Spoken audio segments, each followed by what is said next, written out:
Fala torcida vascaína, antes das notícias, se inscrevam no canal, curta o vídeo e ativa o sininho das notificações, siga também nosso Instagram, o Vascaíno da Bahia. Reta final do Brasileirão, e os últimos jogos do Vasco são: Inter em casa, Corinthians fora de casa, Atlético Goianiense dentro de casa, Atlético Mineiro dentro de casa, e Cuiabá fora de casa. Deixa nos comentários sua opinião de quantos pontos vamos fazer nesses últimos 5 jogos. A derrota cachapante do Vasco para o Fortaleza reforçou a falta de Dimitri Payet. E deixou também o francês em situação desconfortável, pois ele pediu para não viajar para o jogo fora de casa. O blog apurou que Payet alegou dores na coxa esquerda e pediu para ficar de fora da relação, mas a comissão técnica não queria abrir mão do jogador depois de exames não constatarem lesão. Não tem como pagar o valor que o Vasco paga, e o francês ficar com graça com a torcida do Vasco.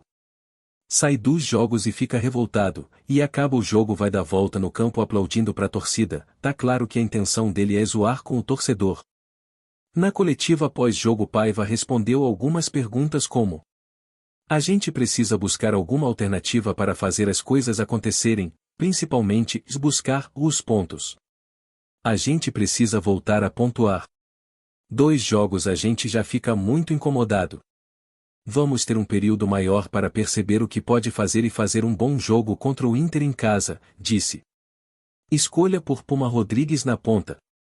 O Puma fez bons jogos ali, onde ele está jogando, é um jogador que dá para a gente profundidade, é um cara que tem bate de média distância, ele pisa dentro da área, para no segundo pau do lado contrário.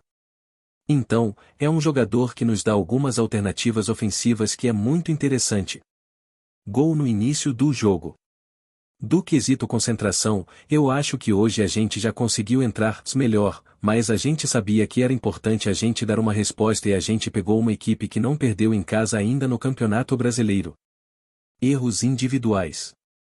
Eu acho que os erros individuais, quando sai um gol, é muito fácil a gente julgar um jogador ou outro jogador. Eu acho que a gente está tentando buscar coletivamente criar mais situações de gol. A gente sabe que o Verratti é um jogador que necessita de bola aérea, mas já passando 33 rodadas todo mundo se estuda muito.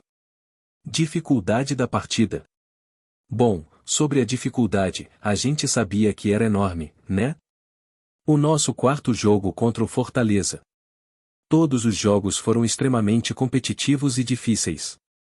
E a gente sabe que eles têm uma motivação que é ainda brigar pelo título, né?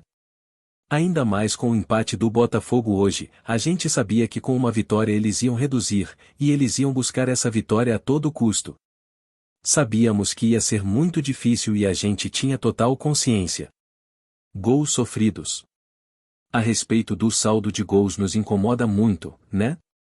Porque a gente tinha conseguido equilibrar muito isso. A gente sabia que a gente precisava equilibrar defensivamente para a gente conseguir competir mais. E eu acho que a gente equilibrou, mas a gente tem ganhado jogos com 1 gol, 2 gols de diferença e tem perdido principalmente esses 2 últimos que saiu muito do nosso controle, né? Falta a pergunta, o que ele tem contra o suíço, que escolhe um volante, muito contestado pela torcida para ser meio armador, e não coloca o suíço que é meio armador de origem.